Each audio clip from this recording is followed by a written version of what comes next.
back. The next road test I'm doing are these glow-in-the-dark tiles, which primarily come in green and blue. So these lighter grey ones here will glow in the dark as blue. These will be really quite bright green. So the challenge for us, I guess, as artists is how to make this a part of the artwork. I was asked to show how to cut these petals to make the little flowers, but also how to cut the little round bits. How do we turn those into circles? And you'll be amazed at how easy this is to do. The first thing we're going to have a look at is how to cut the little circle for the centre of the flower. And we just grab one of these, we cut it in half, and then we cut that in half again. We end up with this sort of smallish square. So the very first thing is to cut off all the corners.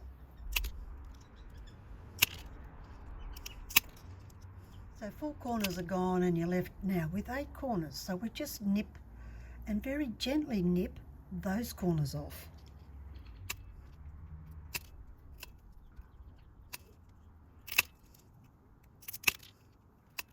Then you can see it's almost a circle. So you can leave it rough cut and it looks rough, really good.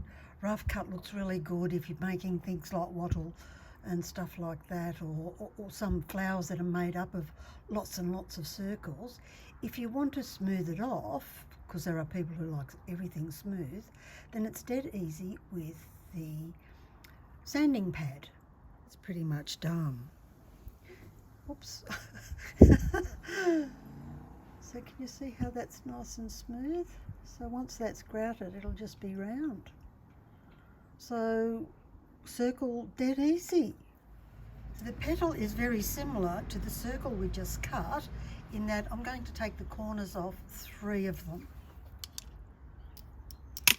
And I'm going to keep all of these scraps because I'm going to then, I'm going to tumble these scraps, these little ones, because that'll take all the rough bits off and I might be able to use them as part of flower centres, so I'm not throwing any of those away. Nip off all the corners, which is 1 cut, and you can see we've got quite a few there. So let's take all those corners off again.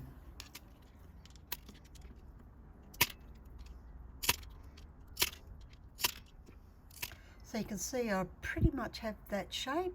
If you don't like the roughness of the cutting, you can cut the little crest points off with a nibble, or you can sand them off, whatever takes your fancy. Just a great little petal. So I can pop that with the little flower to get this flower that's over here. Let me just move you. Back to our road test, and you've seen how easily these cut, how easily they sand. They're very much like any recycled glass tile, even these shiny ones, where they cut in some directions okay, in other directions not so good. I always go by 10% wastage on tiles when they're recycled ones. So far I haven't had to waste anything here. Everything's cut really well. I still have to sand the framework, and I've used the same technique as I showed you in the vertical garden. So now all that remains for me is to get it all cut out and glued and show you the result. So far these are looking pretty good.